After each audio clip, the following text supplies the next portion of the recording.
로마서 8장 31절에서 39절 말씀입니다.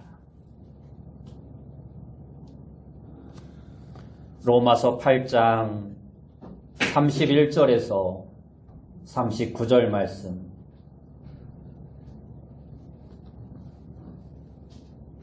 신약성경 251페이지입니다.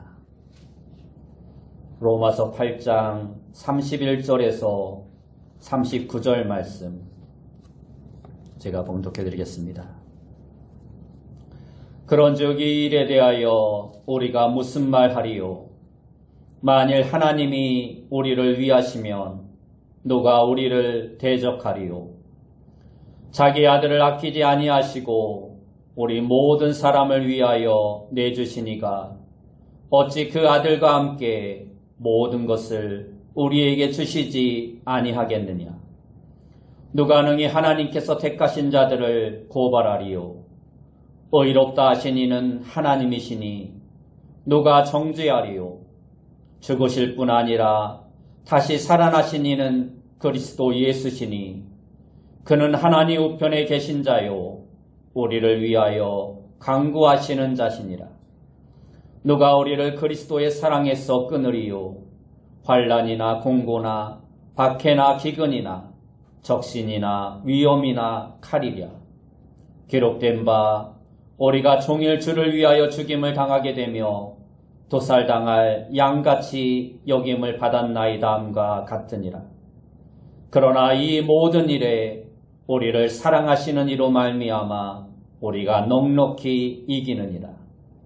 내가 확신하노니 사망이나 생명이나 천사들이나 권세자들이나 현재일이나 장래일이나 능력이나 높음이나 기품이나 다른 어떤 피조물이라도 우리를 우리 주 그리스도 예수 안에 있는 하나님의 사랑에서 끊을 수 없으리라. 아멘. 우리 옆에 있는 분들과 인사합시다. 만나서 반갑습니다. 예, 다시 한번 인사합시다. 오늘도 큰 은혜 받읍시다. 오늘 우리가 읽은 말씀을 통해서 삶이 우리를 속일지라도 라는 제목으로 함께 은혜의 말씀을 나누길 원합니다. 여러분은 혹시 삶이 나를 속이고 있다고 생각될 때가 있지 않으십니까? 내가 믿는 것과 다르게 삶이 흘러갈 때 내가 믿고 있는 것이 혹은 잘못된 것은 아닐까? 이러한 질문을 할 수 있습니다. 요즘 워낙 사람들을 속이는 거짓 뉴스들이 많으니까 혹시 나도 그렇게 속고 있는 것은 아닐까 생각할 수 있는 것입니다.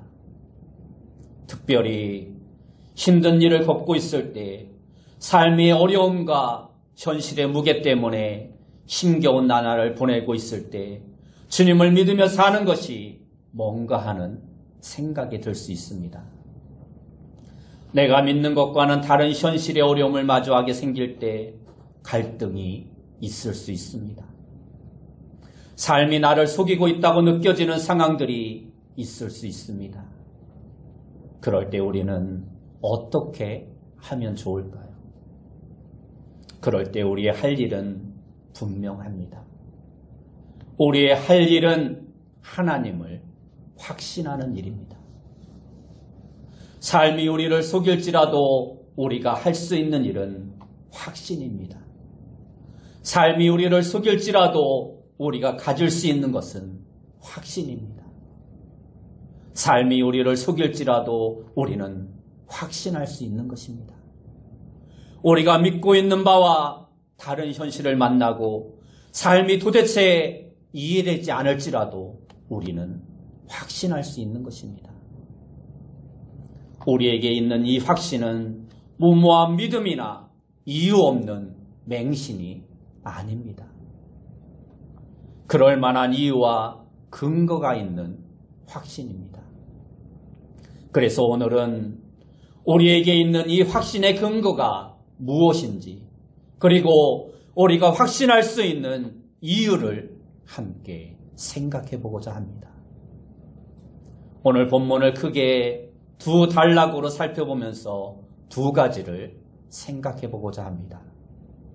첫째로, 삶이 우리를 속일지라도 우리가 하나님을 확신할 수 있는 것은 하나님이 하신 일 때문입니다. 오늘 본문 31절을 보면 그런즉 이 일에 대하여 우리가 무슨 말 하리요라고 말씀하고 있습니다. 오늘 본문은 로마서의 두 번째 본론인 5장에서부터 시작된 8장까지 말씀의 결론이라 할 수 있습니다. 하나님이 그리스도를 통해 우리에 대한 자기의 사랑을 확증하셨고 우리를 자유케 하셨고 우리에게 소망이 되는 선을 이루셨습니다. 하나님이 그 뜻대로 완벽한 계획 가운데 우리를 구원하신 것입니다. 하나님이 하신 그 일에 대해서 바울은 이렇게 질문합니다. 이 일에 대하여 우리가 무슨 말을 하리요? 이 말은 우리가 무슨 말을 더 하겠습니까? 무슨 말을 덧붙일 수 있겠습니까? 모두가 다 하나님이 하신 일이라는 것입니다. 바울은 지금 그냥 덤덤하게 이 사실을 이야기하고 있는 것이 아닙니다. 바울은 이 진리를 생각하며 하나님이 하신 일의 놀라움에 압도되어서 벅찬 감동으로 뜨거운 마음에서 우러나오는 간절함으로 이 말을 하고 있는 것입니다. 바울은 그 뜨거운 마음에 연속되는 질문으로 표현하고 있는 것입니다. 그러면서 그 질문들로 우리를 도전하고 있습니다. 오늘 우리도 이 질문을 통해서 우리 마음이 바울처럼 감격으로 뜨거워지기를 바랍니다. 이어지는 바울의 세 개의 질문을 살펴보면서 그러면 하나님이 하신 일이 좀 더 깊이 무엇인가, 그 일이 어떠한 것인가를 함께 살펴보길 원합니다. 첫째 질문은 31절의 말씀입니다. 31절을 보면 만일 하나님이 우리를 위하시면 누가 우리를 대적하리요? 라고 말씀하고 있습니다. 우리가 살아가는 삶의 현실이 어떻습니까? 우리의 대적이 없습니까? 아닙니다. 우리의 대적은 정말 많습니다. 우리는 무수히 많은 대적들을 항상 상대하며 살아갑니다. 우리를 방해하고 우리를 맞서는 대적들이 너무나도 많습니다. 이 사실을 바울은 누구보다 잘 알고 있었습니다. 바울은 끊임없이 계속되는 대적들의 공격과 방해와 위협을 받았던 사람이었습니다. 다양한 대적들이 끈질기게 바울을 괴롭혔고 공격하였습니다.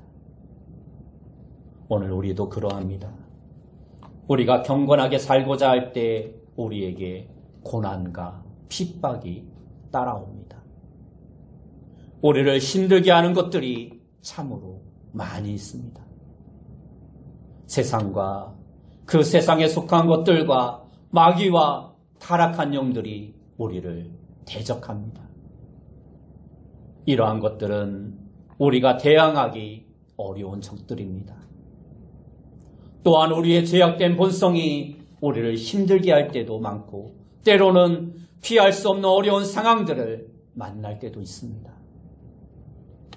그래서 누가 우리를 대적하리요라는 이 바울의 질문은 우리에게 그러한 대적이 없다고 말하는 것이 아니라 우리의 대적이 되는 그 모든 것들이 우리와 싸움이 되지 않는다라는 것을 말씀해주고 있는 것입니다. 그 모든 대적들은 결코 우리를 이길 수 없다라는 것입니다. 왜냐하면 하나님이 우리를 위하시기 때문입니다. 바울은 말합니다. 만일 하나님이 우리를 위하시면 하나님이 우리를 위하신다라는 이 말은 하나님이 우리 편이라는 의미입니다. 하나님이 우리 편에 계십니다. 그래서 우리의 대적은 단순히 우리를 맞서는 것이 아니라 하나님을 맞서는 것입니다. 우리의 대적은 곧 하나님의 대적이 되는 것입니다. 친구의 친구는 나에게도 친구입니다. 그리고 친구의 적은 나에게도 적인 것입니다. 그러므로 우리가 하나님의 친구이기에 우리의 적은 곧 하나님의 적인 것입니다. 이처럼 하나님이 우리를 위하십니다. 하나님이 우리 편에 계십니다. 우리 편에서 우리를 위해 역사하고 계십니다. 그러니 누가 우리를 대적하겠습니까?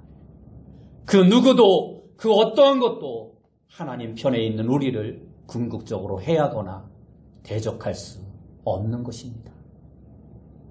그 누구도 그 어떤 것도 하나님을 이길 수 없기 때문입니다. 혹시 여러분에게 두려움이 되는 대적이 있습니까? 무엇이 여러분에게 두려움이 되고 무엇으로 인해 염려와 걱정이 되십니까? 누가 우리를 대적하리요라는 이 바울의 질문을 다시 한번 생각해 보시기 바랍니다.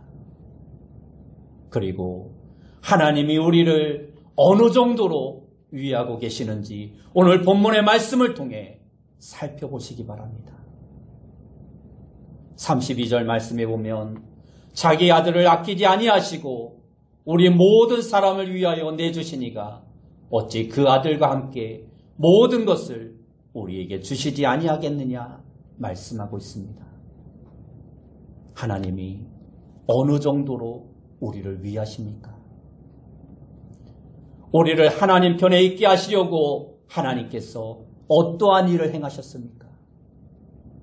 자기 아들을 아끼지 아니하시고 우리를 위해 내어주셨습니다. 아들을 아끼지 않고 내어주신 분이 무엇을 아까워하시겠습니까? 우리가 구원의 완성으로 그 영광으로 나아가는 동안 필요한 모든 것들, 영적인 것들뿐만 아니라 물질적인 것까지 그 모든 것들을 아낌없이 주신다라는 것입니다. 우리의 현실이 하나님이 하신 일을 잊어버리게 만들고 우리의 현실이 하나님이 하신 일과 다른 이야기를 하는 것처럼 생각되고 의심이 생길 때 삶이 우리를 속일지라도 우리는 하나님이 하신 이 일을 생각하며 확신할 수 있는 것입니다. 삶의 문제나 내가 만나는 현실의 어려움, 그러한 힘겨운 일을 만날 때 하나님이 하신 일, 그 십자가를 생각하시기 바랍니다. 하나님은 하나뿐인 아들을 주심으로 우리에게 모든 것을 주셨습니다. 그리고 십자가는 하나님이 계속해서 그 모든 것들을 우리에게 주신다는 사실을 보증하고 있는 것입니다. 그러므로 우리는 확신할 수 있는 것입니다. 둘째 질문은 33절의 말씀입니다. 33절을 보면 누가 능히 하나님께서 택하신 자들을 고발하리요 의롭다 하신 이는 하나님이시니라고 말씀하고 있습니다. 우리는 여전히 우리가 범하는 죄로 인해 끊임없이 고발당하고 있습니다. 우리가 짓고 있는 무수히 많은 죄에 대하여 우리는 할 말이 없습니다. 계속해서 우리를 고발하고 우리를 참소하는 마귀와 타락한 영들이 있습니다. 계속해서 우리의 양심이 우리를 고발하고 우리를 낙심케 합니다. 우리를 비난하고 손가락질하는 적들이 많습니다. 하지만 우리에 대한 이러한 고발은 그 어떠한 것도 성공하지 못합니다. 우리에 대한 그 모든 소송은 궁극적으로 모두 다 무죄로 끝나게 될 것입니다. 우리 죄를 고발하는 그 모든 시도들은 모두 다 실패로 돌아가고 말 것입니다. 왜냐하면 이미 하나님이 우리를 의롭다 하셨기 때문입니다. 그래서 두 번째 질문과 자연스럽게 연결되는 것이 바로 세 번째 질문입니다. 34절을 보면 누가 정죄하리요? 죽으실 뿐 아니라 다시 살아나신 이는 그리스도 예수시니 그는 하나님 우편에 계신 자요 우리를 위하여 간구하시는 자신이라 하고 말씀합니다. 하나님이 우리를 의롭다 하셨습니다. 그러므로 우리를 향한 어떠한 고발도 우리를 향한 어떠한 정죄도 이제는 더 이상 통하지 않는 것입니다. 그래서 하나님은 우리를 그냥 의롭다 하신 것이 아닙니다. 하나님이 우리를 의롭다 하시기 위해서 하신 일이 있습니다. 첫째는 예수님이 죽으셨습니다. 예수님이 우리가 정죄받아야 했던 그 죄를 위해 대신 죽으신 것입니다. 우리 대신 저주를 받으시고 율법의 정죄로부터 우리를 구속하셨습니다. 두 번째는 그 예수님이 다시 살아나셨습니다. 하나님이 예수님을 다시 살리심으로 화목제물이 되신 예수님이 받아들여졌음을 말씀하고 있습니다. 우리를 의롭다 하시는 근거가 된 것입니다. 세 번째는 예수님이 하나님 우편에 계십니다. 하나님 우편 가장 영광스러운 자리에서 그 권위를 행하시며 최종적인 승리의 날을 기다리고 계시는 것입니다. 그리고 네 번째는 그분이 우리를 위해 간구하고 계신다라고 말씀하고 있습니다. 예수님은 하늘에 계신 우리의 대원자이시며 대제사장이십니다. 예수님은 계속해서 우리를 위해 간구하시며 우리의 구원의 보증이 되어주시는 것입니다. 이처럼 하나님이 예수 그리스도를 통해 하신 일로 말미암아 우리는 의롭게 되었고 이제는 어떠한 정죄도 받지 않게 된 것입니다. 이 모든 것이 하나님이 하신 일입니다. 둘째 질문과 셋째 질문에 나오는 고발한다는 말과 정죄하다라는 말은 모두가 법적인 단어입니다. 한번 상상해 보십시오. 우리가 고발되어 지금 법정에 서 있습니다. 우리가 지은 죄가 너무도 명백하기에 어떠한 변명도 할 수 없는 처지입니다. 우리에게 마땅한 것은 그 우리의 죄에 대한 영원한 형벌과 심판입니다. 하지만 재판관이신 하나님은 우리의 무죄를 판결하셨습니다. 우리에게 죄가 없음을 선언하신 것입니다. 왜냐하면 우리를 변호하시는 예수님께서 이미 우리의 모든 죄를 다 받으셨기 때문입니다. 형사소송법에 일사부재리라는 원칙이 있습니다. 이것은 한 번 판결이 난 사건에 대해서는 다시 공소, 즉 법적인 문제를 제기할 수 없다라는 것입니다. 마치 그런 것처럼 예수님이 나의 모든 죄에 대해서 이미 다 판결을 받으셨기 때문에 나의 죄에 대해서는 더 이상 판결할 수 없는 것입니다. 우리는 이제 의롭게 되었습니다. 그러므로 이제 어떠한 고발도 어떠한 정죄도 우리에게 해당되지 않는 것입니다. 이것이 하나님이 예수님을 통해 하신 일이고 우리가 어떠한 상황에 있든지 확신할 수 있는 변하지 않는 근거가 되는 것입니다. 그러기에 우리는 무슨 말을 할 필요가 없는 것입니다. 두 번째로 삶이 우리를 속일지라도 우리가 확신할 수 있는 이유는 하나님의 사랑 때문입니다. 바울은 마지막으로 질문합니다. 35절을 보면 누가 우리를 그리스도의 사랑에서 끊으리요? 환난이나 공고나 박해나 기근이나 적신이나 위험이나 칼이랴 라고 말씀하고 있습니다. 누가 우리를 그리스도의 사랑에서 끊으리요? 우리가 적대적인 세상에서 만날 수 있는 여러 가지 일들이 있습니다. 삶이 우리를 속이는 것 같은 여러 가지 어려운 일들이 있습니다. 오늘 본문에 대표적인 목록으로 7가지 항목이 열거되어 있습니다. 환난, 공고, 박해, 기근, 적신, 위험, 칼이 바로 그것입니다. 또한 이 목록에는 없지만 우리가 삶에서 경험하는 어려운 일들이 많이 있습니다. 하나님이 나를 사랑하지 않는 것처럼 생각되는 일들을 만날 수 있습니다. 그리고 그 최종 단계라 할 수 있는 것이 바로 칼로 묘사되고 있는 죽음입니다. 죽음은 우리의 마음을 흔드는 가장 큰 시험 요소입니다. 우리가 우리의 생명을 위협하는 여러 가지 고난을 당하게 될 때, 우리를 향한 하나님의 사랑을 의심하게 만드는 일을 만났을 때, 우리가 하나님의 사랑을 그럼에도 불구하고 확신할 수 있을까요? 우리가 고난 중에도 기억해야 할 것은, 우리가 고난당하는 것은 결코 이상한 일이 아니라는 것입니다. 우리가 고난당하는 것은 놀랄만한 일이 아닙니다. 그것은 너무나 당연한 일이고 너무도 자연스러운 일입니다. 바울은 이 사실을 설명하기 위해 시편의 말씀을 인용하고 있습니다. 36절을 보면 기록된 바 우리가 종일 주를 위하여 죽임을 당하게 되며 도살당할 양같이 여김을 받았나이다 함과 같으니라 말씀하고 있습니다.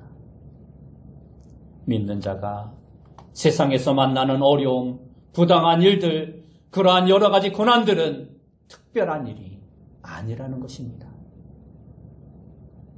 하나님의 사랑을 의심할 만한 일이 아니라는 것입니다. 오히려 바울은 37절에서 그러나 이 모든 일에 우리를 사랑하시는 이로 말미암아 우리가 넉넉히 이기느니라 말씀하고 있습니다. 여러 가지 일들, 그러한 모든 고난에서 우리는 넉넉히 이길 수 있습니다. 어떻게 그렇게 할 수 있습니까? 우리를 사랑하시는 이로 말미암아 우리를 사랑하시는 그분이 우리와 함께 하시기에 우리는 이길 수 있는 것입니다. 우리는 나를 사랑하시는 이로 말미암아 어떠한 고난도 이길 수 있습니다. 그냥 이기는 것이 아니라 넉넉히 이긴다라고 말씀하고 있습니다. 고난은 결코 우리를 무너뜨릴 수 없습니다. 설령 최악의 상황을 만난다 하더라도 결국은 우리가 승리할 것입니다. 우리의 승리는 이미 확정되어 있는 것입니다.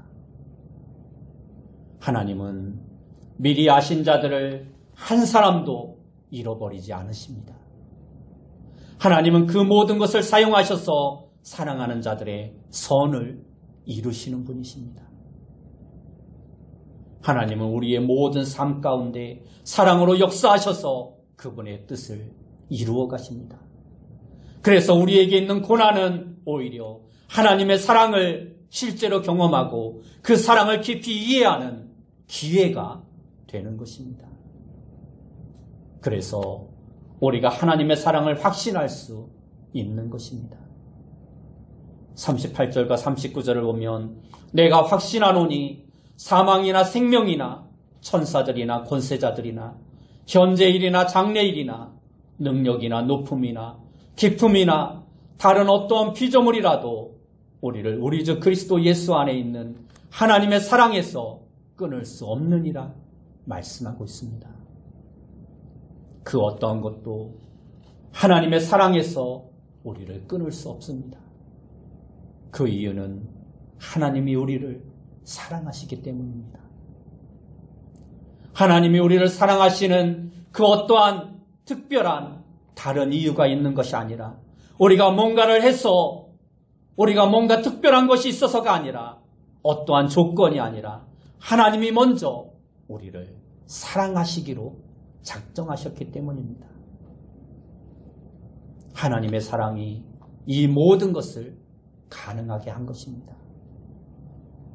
지금 우리의 상황과 우리가 겪고 있는 고난과 어려움과 관계없이 하나님의 사랑은 영원하고 변함이 없는 것입니다. 어떠한 것도 그 사랑을 막을 수 없고 사랑을 바꿀 수 없고 이길 수 없습니다. 하나님이 우리를 사랑하셨고 끝까지 사랑하시기에 우리가 확신할 수 있는 근거가 바로 그것입니다. 많은 경우에 우리가 죄를 지으면 그 사랑에 대한 의심이 생깁니다. 하나님의 사랑에서 끊어지지는 않더라도 내가 죄를 지음으로 말미암아 혹시 하나님께서 나를 덜 사랑하시지는 않을까? 나를 받아주시지 않는 것이 두려움이 생기는 것입니다. 이것은 죄가 주는 영향이고 죄의 결과입니다. 하지만 분명한 것은 하나님의 사랑은 변함이 없다라는 것입니다. 우리는 우리의 죄를 자백함으로 언제든지 하나님 앞에 담대히 나아갈 수 있는 것입니다. 하나님의 사랑은 우리가 뭔가를 해서 뭔가를 잘못해서 끊을 수 있는 그러한 것이 아닙니다. 어떠한 것도 우리를 향한 하나님의 사랑에서 끊을 수 없습니다. 나의 상태나 나의 행위에 따라서 사랑이 변하는 것이 아니라는 것입니다. 만약 그렇다면 우리는 무엇을 해도 하나님의 사랑을 확신할 수 없는 것입니다. 어떠한 상황에 있더라도 안심할 수 없는 것입니다. 나에게 조금만 안 좋은 일이 생기면 하나님의 사랑을 의심하게 되고 하나님의 사랑에서 떨어질까 늘 불안한 것입니다. 하지만 하나님의 사랑은 그러한 사랑이 아닙니다. 하나님은 우리를 일방적으로 먼저 사랑하셨고 변함없이 우리를 사랑하시는 것입니다. 우리가 바로 그러한 사랑을 받은 자들입니다. 그러하기에 이제 우리가 할 일은 분명한 한 가지밖에 없습니다. 그 사랑의 일방적인 사랑을 받은 자로서 합당하게 그 사랑을 받은 만큼 하나님을 사랑하는 자가 되어야 하는 것입니다. 요한복음 8장을 보면 가늠하다 현장에서 잡힌 여인의 사건이 나오고 있습니다. 사람들이 그녀를 돌로 치기 전에 예수님께 데리고 왔습니다. 그 여인은 자신의 죄로 인한 결과를 기다릴 수밖에 없습니다. 사람들의 정죄와 그에 따른 처벌이 마땅한 것입니다. 그녀는 자신에게 날아올 돌을 기다리며 두려움에 떨고 있었을 것입니다. 자신이 지은 죄로 인해 돌에 맞아 죽게 되는 것은 이미 결정된 일이고 절망적인 상황이었습니다. 아무도 그의 편이 없었습니다. 그런데 예수님은 그녀의 편에 서셨습니다. 그리고 말씀합니다. 여자여, 너를 고발하던 그들이 어디 있느냐? 너를 정죄한 자가 없느냐? 여자가 대답합니다. 주여, 없나이다. 그러자 예수님이 다시 말씀하십니다. 나도 너를 정죄하지 아니하노니 가서 다시는 죄를 범하지 말라.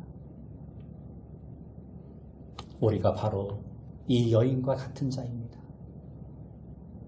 그러한 우리를 주님께서 먼저 사랑하셨고 절망 가운데 있는 우리를 주님께서 찾아오셨습니다. 그리고 우리가 할 수 없는 일을 우리를 위해 대신 해주셨습니다. 누가 우리를 대적하겠습니까? 아무도 없습니다. 누가 우리를 고발하겠습니까? 아무도 없습니다. 누가 우리를 정죄하겠습니까? 아무도 없습니다. 누가 우리를 그 사랑에서 끊을 수 있습니까? 아무도 없는 것입니다. 그 어떠한 것도, 그 누구도, 그 무엇도 예수님의 사랑 안에 있는 하나님의 사랑에서 우리를 끊을 수 있는 것은 아무것도 없는 것입니다. 그래서 우리가 어떠한 상황 가운데 있든지 어떠한 일을 만나든지 우리를 향한 하나님의 사랑을 확신할 수 있는 것입니다. 여러분 모두가 그 사랑에 변화되어서 비록 삶이 우리를 속일지라도 세상이 나를 속이고 있는 것 같은 힘들고 어려운 상황 가운데 있을지라도 그 하나님의 사랑을 확신하면서 그 사랑의 힘으로 믿음 가운데 날마다 승리하며 살아갈 수 있는 귀한 성도님들이 다 되시길 예수님의 이름으로 축원합니다. 함께 기도하겠습니다. 사랑하는 주님, 오늘 우리의 삶이 너무 힘들고 어렵고 고난의 삶의 연속이라 할지라도 하나님께서 우리를 위해서 행하신 일, 하나님께서 우리를 위해 베푸신 그 사랑을 기억하면서 이겨나갈 수 있는, 믿음으로 승리할 수 있는 우리의 삶에 되어줄 수 있도록 인도하여 주옵소서. 그 어떠한 것도, 그 무엇도, 그 누구도 우리를 정죄하지 못하고 우리를 하나님의 사랑에서 끊을 수 없음을 우리가 굳게 믿고 확신할 수 있는 자 되어줄 수 있도록 인도하여 주옵소서. 예수님의 이름으로 기도드리옵나이다.